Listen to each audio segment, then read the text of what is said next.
Hey, thanks for watching the video or clicking, whatever. This is a intuitive look on how I feel, where I say the most inflammatory things that I think are true and without proof. So if you want to watch, please keep watching.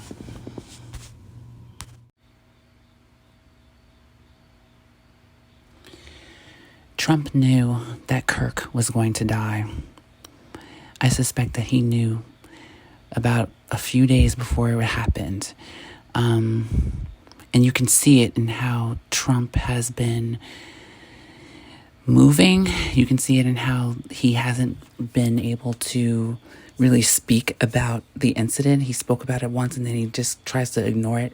You see how he sometimes, when he deflects of the things that he's being held to the fire for, he's really guilty about, like the Epstein files. But he knew that Kirk was going to go.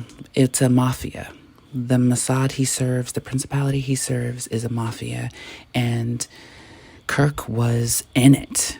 And when Kirk felt like he was trying to do the right thing and criticizing this principality, he got done in for it, as a mafia tends to do.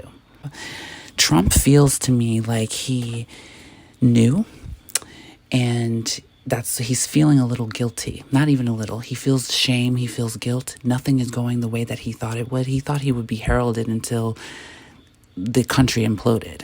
He thought everyone would love him until things went to shit. And he was convinced that his cabinet would love him and everyone around him, but he's surrounded by snakes.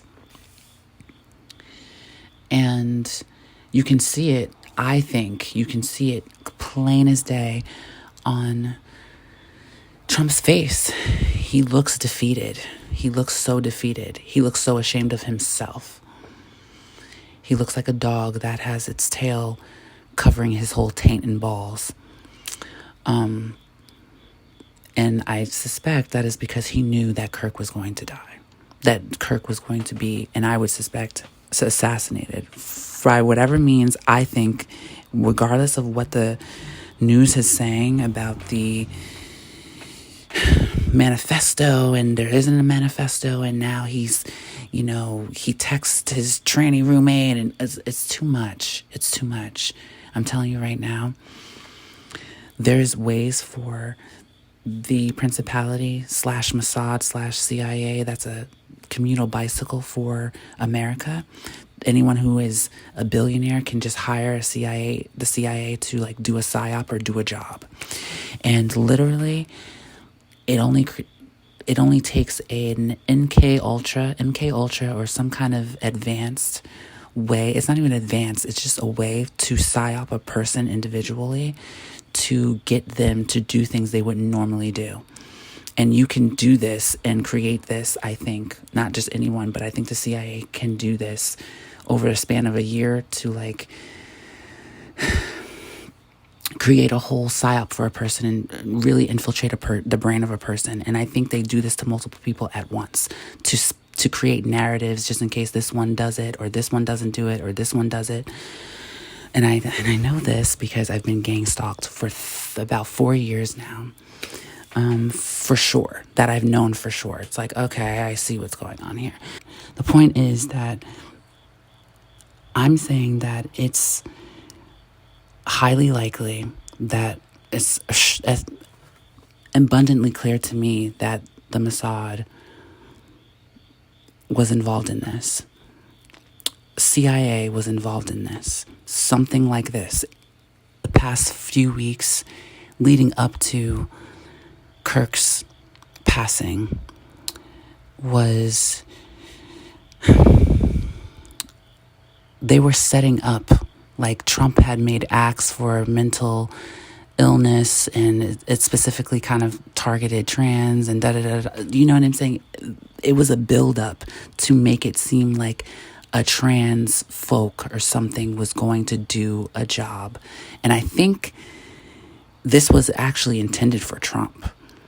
But something happened to where Kirk got involved in his involvement with the criticizing of the the fake Star of David state, his criticisms of that and that war in Palestine, really, that war in that Near East country, really provoked the attack against him.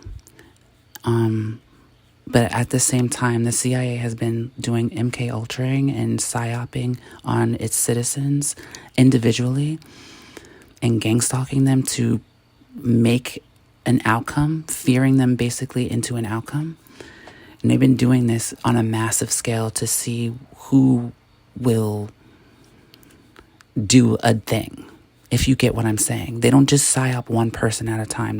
They have an agenda. They say, oh, we want to assassinate this person, they would say. And then they would psyop like 150 people, 250 people all at once. They'll have gang stalkers all on them, to create this like kind of to steer someone. Someone is out of the 250, someone is bound to maneuver in their Westworld maze of pathology out of an outcome that is going to lead them down a road of doing a thing to a political figure. He knew that Kirk was going to go. You can feel it. You can see it in his face. He knew that all of this was going to happen. He seems like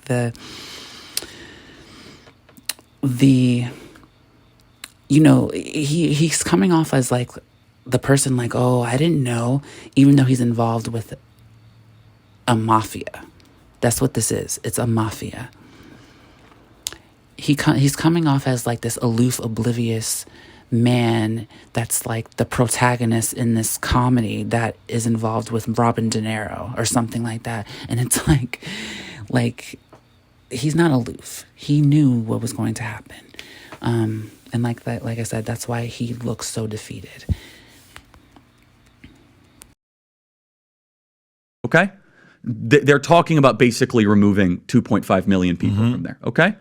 And honestly, they have a mandate to go seek justice and revenge. They do. This idea that they need to have a truce or a peace treaty, that's morally crap after you see women and children be burned alive and dragged through the streets. But there are some serious questions here, Patrick. And let me tell you, my pattern recognition over the last 5 years has become pretty sharp. COVID, Maui fires, Epstein.